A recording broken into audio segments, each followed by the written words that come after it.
Apreciados amigos, en estos estudios, ustedes lo saben, he venido insistiendo en que aún en este mundo, un mundo cada vez más cruel y más violento, un mundo en que el hombre se ha transformado en un lobo para el hombre, las promesas de Dios, lejos de haber caducado, cobran un significado muy real. Sí, aún en este mundo tan agobiado y atribulado, hay razones para tener esperanza, hay razones para sentirnos animados porque nuestro Padre que está en los cielos ha comprometido su fidelidad como garantía del cumplimiento pleno de sus promesas. Pero allá en el fondo de la mente, una pregunta podría estar demandando una respuesta coherente. En efecto, con temas como los últimos en particular, los vinculados con el capítulo 7 del libro de Daniel y con las pistas identificadoras del poder simbolizado por el cuerno pequeño, ¿qué es lo que nos queda ahora? ¿No se nos ha privado aparentemente de toda certeza, de toda seguridad? Mis estimados amigos, si así lo estuvieran sintiendo, creo poder comprenderlos porque somos muchos los que pudimos haber pasado por una vivencia similar. ¿Qué vivencia? Pues la de haber vivido por años sin mayores preocupaciones espirituales, con la plena convicción de pertenecer a la única organización religiosa verdadera, permitiendo así que fueran otros quienes nos dictaran qué creer y cómo expresarlos en ritos y en ceremonias. Y encontrarnos ahora, en forma más o menos repentina, con que esa convicción podría estar necesitando de una profunda revisión. Es como si creyendo gozar de buena salud, un chequeo o control médico de rutina nos colocara ante la realidad de un problema serio del que ni siquiera sospechábamos. ¿No nos sentiríamos mal, muy mal anímicamente hablando? ¿Qué hacer con la evidencia bacteriológica aportada por el laboratorio? ¿Qué hacer con los resultados de la biopsia o de alguna cirugía exploratoria? ¿Cerrar los ojos ante la evidencia y esforzarnos por olvidarla, por sepultarla más allá de todo recuerdo? Algunos lo hacen así, pero no solo no resuelven sus problemas, sino que peor aún los agravan, ya que con una postergación tal se niegan a sí mismos la posibilidad de alguna terapia oportuna y remediadora. Lo mismo podría ocurrir en la vida espiritual, en el campo de nuestras convicciones religiosas más íntimas. Y en esto podríamos estar actuando en forma un tanto inconsistente. Me explico. Aprobamos de corazón que los paganos se conviertan al cristianismo y nos alegramos sinceramente por ello. No obstante, no siempre pensamos en cuánto pudo haberles costado desprenderse de convicciones íntimas, cuánto sacrificio pudo haberles representado una decisión por Cristo. Muchas veces la expulsión del seno de la familia o de la agrupación o comunidad social inmediata y a veces hasta la vida misma. Pero ¿qué hacemos nosotros cuando sobre la base de un estudio de la palabra de Dios una convicción parecida comienza a tomar cuerpo en mente y corazón? ¿Nos mostramos dispuestos a renunciamientos tales? A San Pablo le costó mucho aceptar a Cristo. Él era un rabino, un teólogo formado a los pies de teólogos famosos. ¿Cómo pues podría estar equivocado? Pero lo estaba. Explicando más tarde su vivencia a un rey que lo estaba interrogando, Pablo condensó su reacción ante el llamado divino en tan solo 3 palabras. Allí están en Hechos capítulo 26, verso 19. No fui rebelde. Escribiendo años más tarde a los hebreos, quienes estaban experimentando luchas espirituales parecidas al escuchar acerca del Mesías, a quien habían crucificado, Pablo les recordó la exhortación escrita siglos antes por el rey David. Si oyereis hoy su voz, no endurezcáis vuestros corazones. Es verdad axiomática, amigos, apreciados amigos, que en el ámbito de lo espiritual toda luz que se rechaza endurece, encallece. Si sintiéramos que nuestro estudio del libro de Daniel pareciera despojarnos de la seguridad que sentíamos, bien podría eso significar que la nuestra no era una seguridad bien fundamentada. Tal vez descansaba sobre una autoridad ajena o aún contraria a la palabra de Dios. Tal vez sobre meras tradiciones humanas o sobre interpretaciones antojadizas, arbitrariamente impuestas a las Escrituras. frente a cualquier sentimiento de intranquilidad motivado por algún sentimiento de lo que creíamos sólido y no lo era, se yergue la clara esperanza que resplandece de las profecías bíblicas. ¿Qué esperanza? La del pronto establecimiento del reino de Jesucristo. Cuando ello ocurra, el poder usurpado a nuestros primeros padres por Satanás allá en el jardín del Edén y ejercido a través de los siglos por individuos, imperios y sistemas despóticos que se levantaron contra Dios tratando de negar que tan solo es Él quien muda los tiempos y las edades, quita reyes y pone reyes, ese dominio perdido volverá definitivamente a quien legítimamente le corresponde. Y de ese reino, todos los que aceptemos la invitación divina, invitación que conlleva un poder especialmente transformador, podremos llegar a ser ciudadanos. Esta sí es una certeza segura y sólida, una certeza que en palabras de San Pablo no avergüenza, que no defraudará jamás. En un rápido vistazo final al capítulo 7 de Daniel, entre las pistas identificadoras del poder referido como cuerno pequeño que estudiamos en nuestro tema anterior, una de ellas desenmascaraba su característica ilegalidad, señalando que uno de los objetivos obsesivos de esta entidad político-religiosa habría de observarse en su relación con la ley de Dios, el Decálogo o los 10 mandamientos. ¡Qué notable! El cuerno pequeño romano no habría de cejar en sus intentos hasta que lograra anular el 4.º mandamiento, el mandamiento del reposo sabático, el único de entre todos los 10 mandamientos que contiene el sello de Dios en su santa ley. Estoy seguro de que no se les oculta, apreciados amigos, el hecho de que una ley sin su sello autenticador y correspondiente no tiene validez alguna.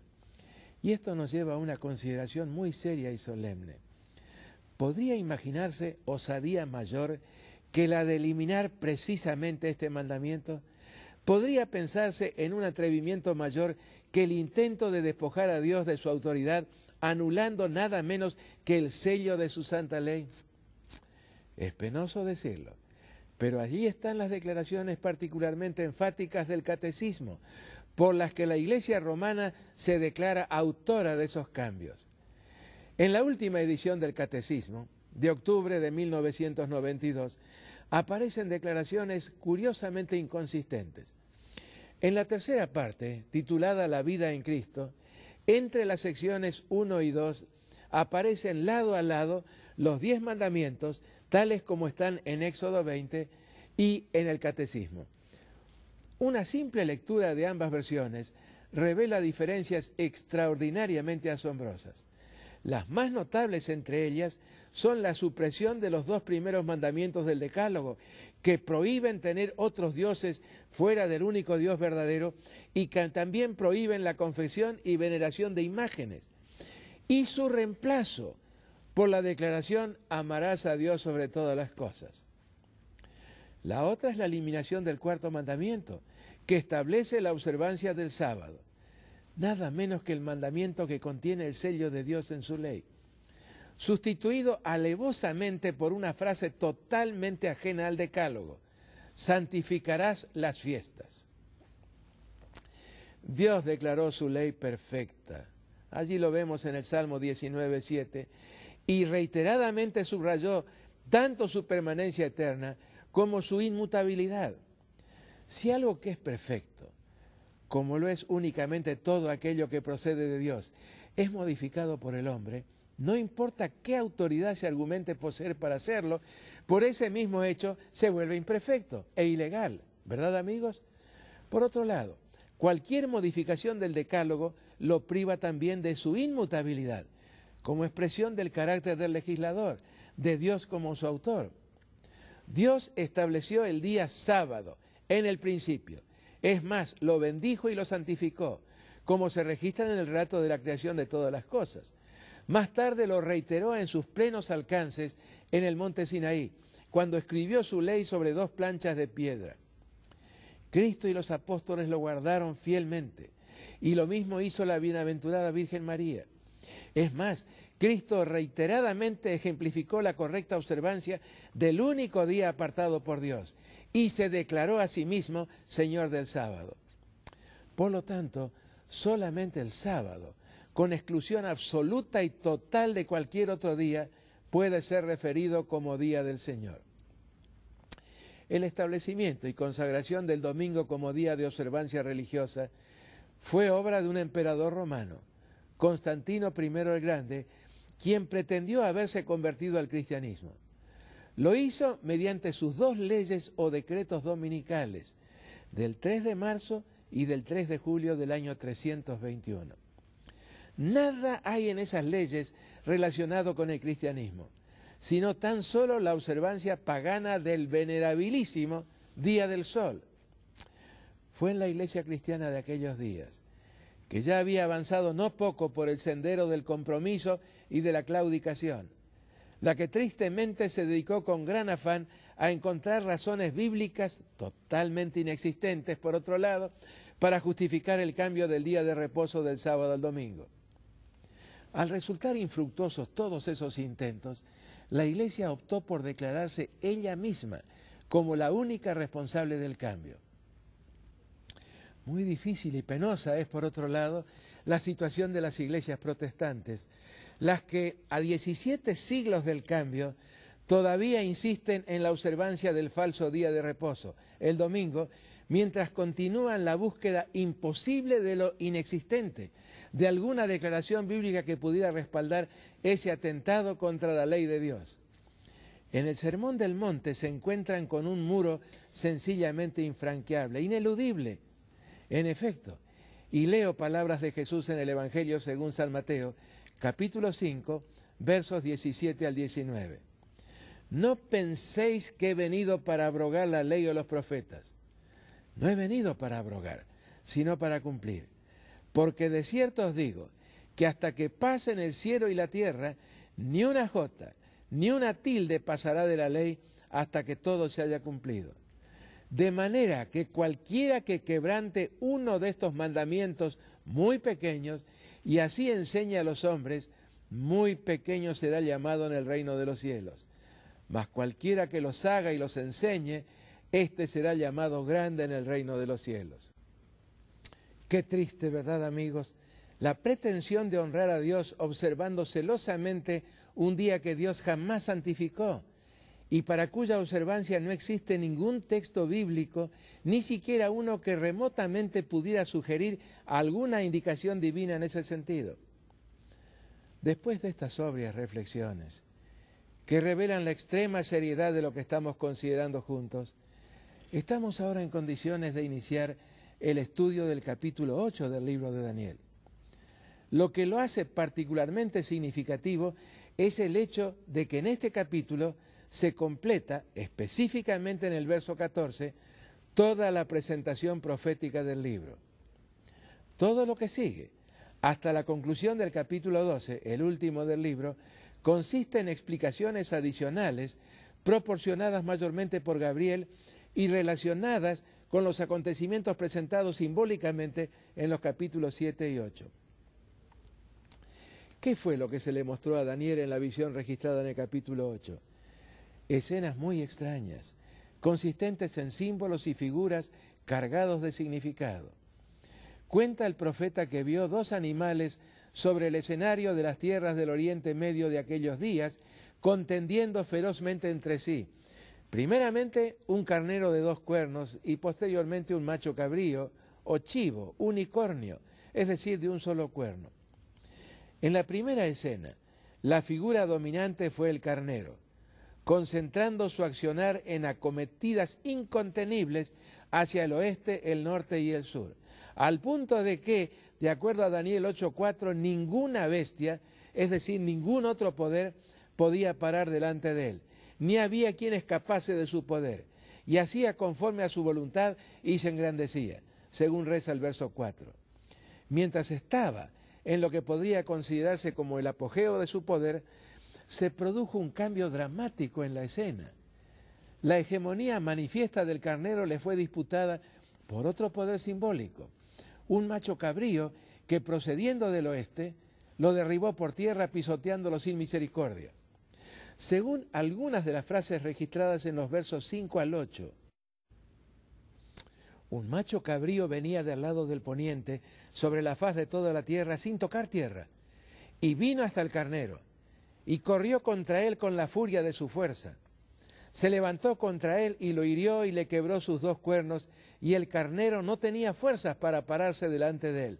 Lo derribó, por tanto, en tierra y lo pisoteó, y no hubo quien librase al carnero de su poder. Y el macho cabrío se engrandeció sobremanera. Sí, ese macho cabrío habría de crecer notablemente, pero en forma sorpresiva habría de producirse un notable cambio en la escena. En el pináculo de la fuerza se le quebraría el cuerno único que tenía entre sus ojos, y en su lugar habrían de surgir otros 4, creciendo y extendiéndose hacia los 4 puntos cardinales. Un nuevo cambio de escena introdujo entonces lo que a todas luces es lo verdaderamente importante y significativo de toda la visión. La aparición repentina sobre el escenario, procedente de uno de esos puntos cardinales, de un cuerno de aspecto originalmente insignificante, un cuerno de la pequeñez, como reza el hebreo del pasaje, indudablemente el mismo cuerno pequeño, ya irrefutablemente identificado en el capítulo 7.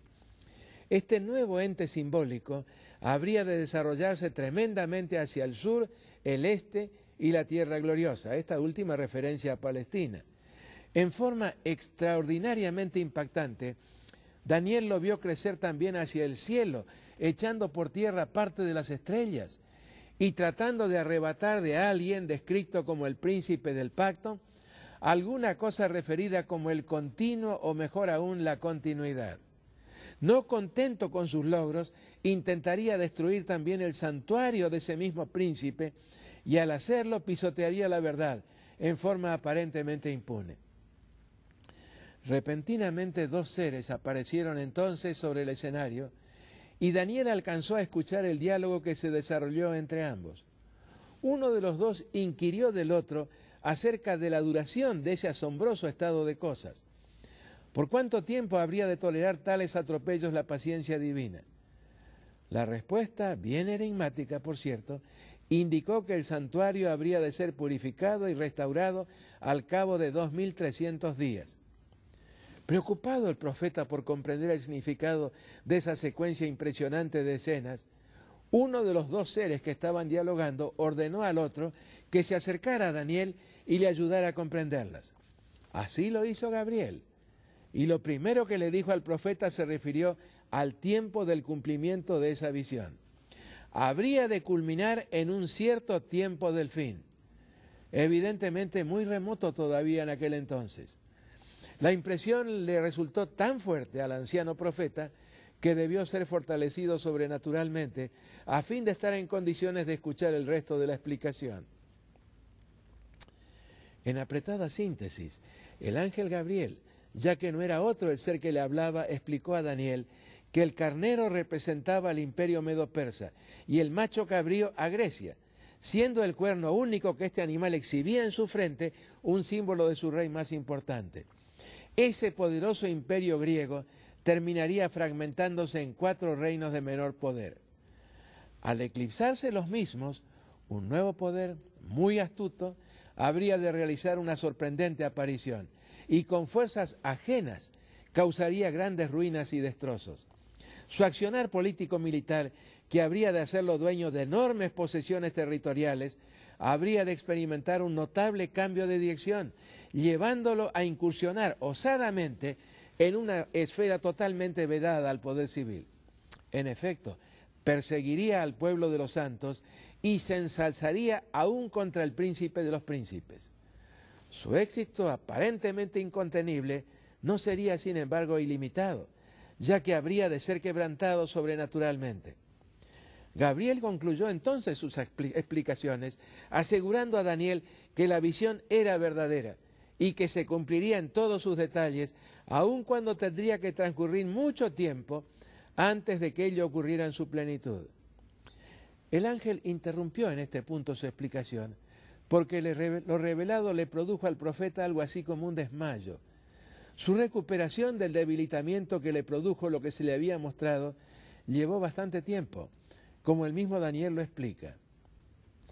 Daniel concluyó el capítulo con la aseveración de que continuaba espantado a causa de la visión, particularmente por el enormemente largo periodo de 2300 días proféticos o años literales, y que en vano trataba de comprenderla. Hasta aquí esta presentación meramente descriptiva de lo que vio Daniel, con algunos pocos pincelazos interpretativos.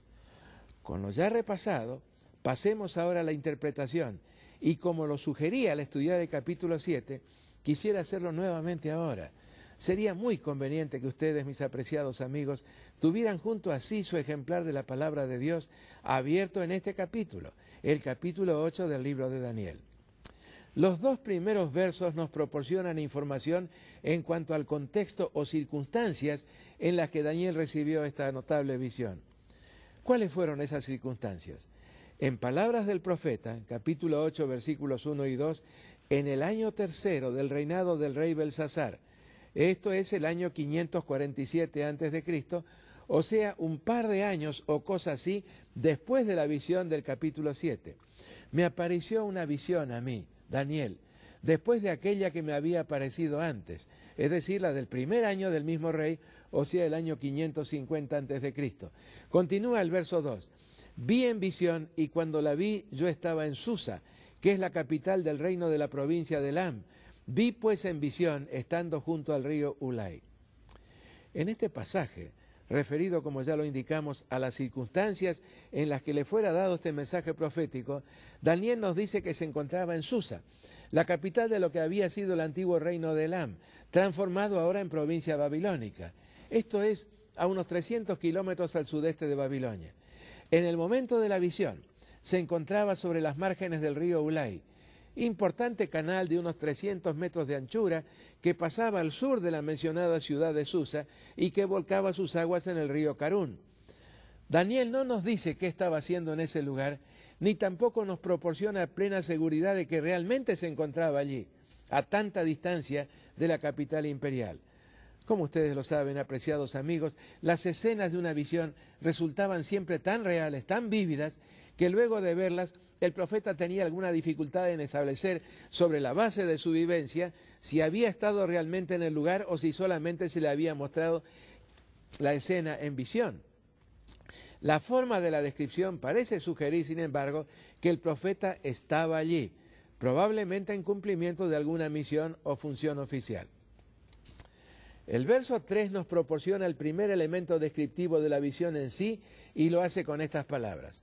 Alcé los ojos y miré, y he aquí un carnero estaba delante del río, y tenía 2 cuernos, y aunque los 2 cuernos eran altos, uno era más alto que el otro, y el más alto creció después. Lo visualizamos, ¿verdad? Un animal, un carnero, no una bestia feroz como las descritas en el capítulo 7, sino un carnero, o si lo prefiriéramos un cordero.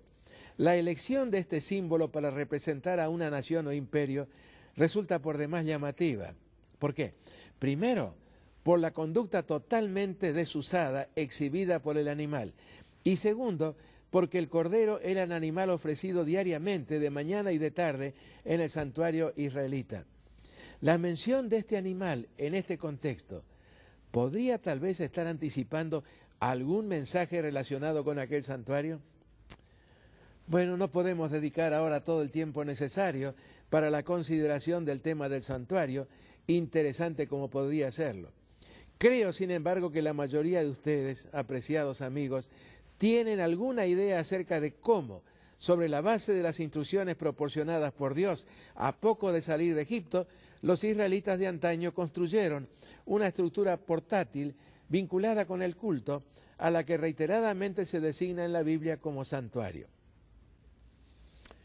Al referirnos al santuario, estamos tocando uno de los puntos doctrinales básicos, cardinales de toda la Biblia. No de balde nos dicen los teólogos que de cada 4 páginas de la Biblia hay 3 que no alcanzan a comprenderse bien si es que no se tiene por lo menos alguna noción del gran tema del santuario. El tema del santuario es el tema central de toda la Escritura. Es la ilustración más vívida, más clara de todo el plan de la salvación.